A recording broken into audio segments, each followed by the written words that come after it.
Pamilya muna bago ang lahat. Pangalawa, pakikisamang tunay at tapat. Huwag mang-apak ng iba para lang makaangat. Magpursiging Yun, check guys. For this video guys, I just want to criticize yung mga tao na kung saan nagpapahula, yung mga taong kagaya nyo sa feng shui o yung kapalaran nila on 2024.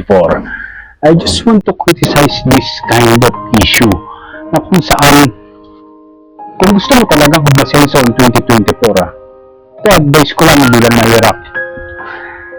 Samahan mo ng sikap, determinasyon at pagpupursige lahat ng bagay. Hindi mo kailangan yung hula-hula o pungsoy-pungsoy na yun guys eh. You know what guys, based on my own experience, kung talagang gusto mong lumalis dyan sa posisyon na meron ka o dyan sa lugar na kinalalagyan mo, first of all guys, kailangan determinado kang magsumikap sa buhay. At yung mga bagay na dapat mong tatangkilikin na hindi naman konektado or wala naman talagang konekta dun sa layunin mo or goals mo sa buhay, medyo set aside mo na yung mga ganun. At dun sa mga nag-alam mo na, nagpapahula para sa kapalaran nila on the next year, medyo ano ko dyan, medyo negative ang masasabi ko dyan. Kasi in the first place guys, alam niyo yung nagka-COVID 2022 pa lang may prediction na sila. May 2022 pa lang meron na sila kung ano yung magandang mangyayari on 2023, 2020. May prediction na sila dyan at meron na talaga. Kumbaga, mga mapaswerte, mga parapernalyas na talagang dapat na mukunin para yung swerte pumasok. Oh my goodness. Ano nangyari ng 2020? Hello? Yung mga mga nagpapahula or yung mga psychiatrists o hindi man, maliman ako sa sinabi ko, yung mga tao na kung saan yung 2020, yung next year na mangyayari, hindi naman nakasalalay sa kanila eh. Kasi yung nagka-COVID, nawala sila biglang lahat.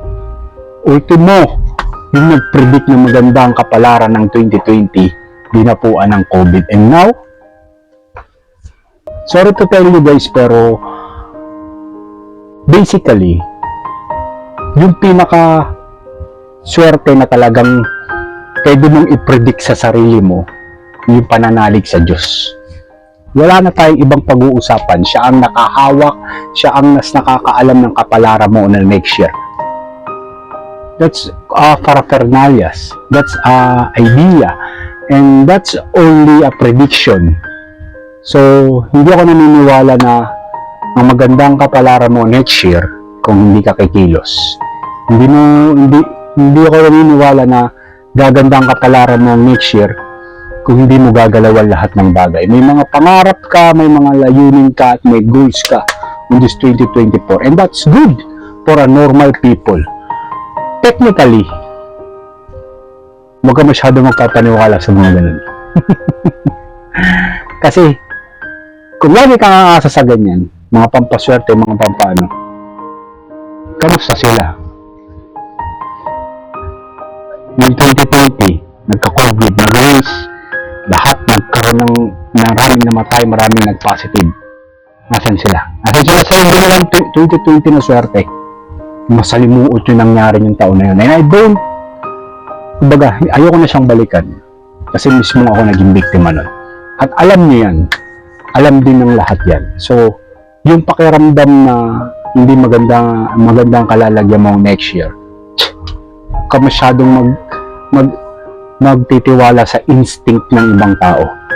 Yung law of attraction mo na talagang gusto mong makuha yung isang bagay in the first place, pagpursigihan mo. Kung gusto mong makamit, kung gusto mong matapos lahat ng goals mo, bahay, pag-aaral, posisyon sa trabaho, go. Walang umaawat sa'yo. Pero huwag kang makakalimot na laging nakatapak ang talampakan mo sa paa. Ay, laging nakatapak ang paa mo sa lupa. Para on the next year, ready ka na kung naman yung mangyari. Mas marami pang pwedeng mangyari, possible na mangyayari on this coming year. And I hope sana maging matibay tayo at magkita-kita pa tayo on our next vlog. I hope you will understand what I'm talking about. This is your boy Antipatico. You can criticize but do not hate. Anyone can clean their own mess. Kada bara ko'y kargado, mga linyang delikado, pambukas sa utak na lagi nakasarado. Matalino pa kaysa sa nag-aabogado, kaso nga lang gago, tsaka tarantado. Tangina kasi nagkalat yung mga gago, yung tipong pag nag-rap parang